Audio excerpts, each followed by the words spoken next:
سابق wicket keeper Kamran اکمل اور بابر اعظم کے والد کے درمیان لڑائی ہو گئی۔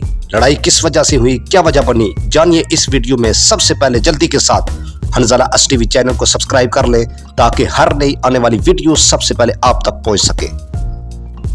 جی دوستو، قومی ٹیم کے سابق وکٹ کیپر بیٹر کامران اکمل نے سابق کپتان بابر اعظم اور محمد رضوان کو T20 کرکٹ سے ڈراپ کرنے کے فیصلے کی حمایت کر دی ہے۔ سابق وکٹ کیپر کامران اکمل نے کہا ہے کہ مجھے یہ درست فیصلہ لگتا ہے کہ بابر اعظم اور محمد رضوان کو T20 سے ڈراپ کیا گیا ہے۔ کامران اکمل نے کہا ہے کہ دونوں کرکٹرز بابر اعظم اور محمد رضوان ٹیسٹ کرکٹ کے لیے زیادہ موزوں ہیں، اور سابق وکٹ کیپر کامران اکمل نے یہ بھی کہا ہے کہ ان کو صرف اب ٹیسٹ کرکٹ ہی کھیلنی چاہیے، بلکہ سابق وکٹ کیپر کامران اکمل نے یہاں تک کہہ ڈالا کہ ان دونوں کو بابر اعظم اور محمد رضوان کو ون ڈے اسکواڈ سے بھی ڈراپ کر دینا چاہیے۔ کامران اکمل نے مزید کہا ہے کہ موجودہ دور میں کوئی بھی ٹیسٹ کرکٹ کے متعلق بات نہیں کرتا، جبکہ حقیقی کھلاڑی بنتے ہی ٹیسٹ کرکٹ کھیلنے سے۔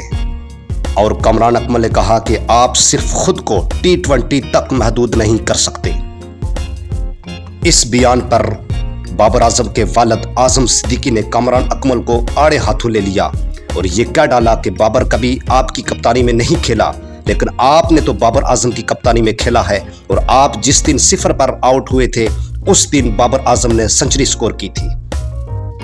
بابر اعظم کے والد کے اس جواب میں کامران اکمل نے یہ کہا کہ آپ اپنی حد میں رہیں تو ٹھیک ہے، ورنہ معاملات مزید خراب ہو سکتے ہیں۔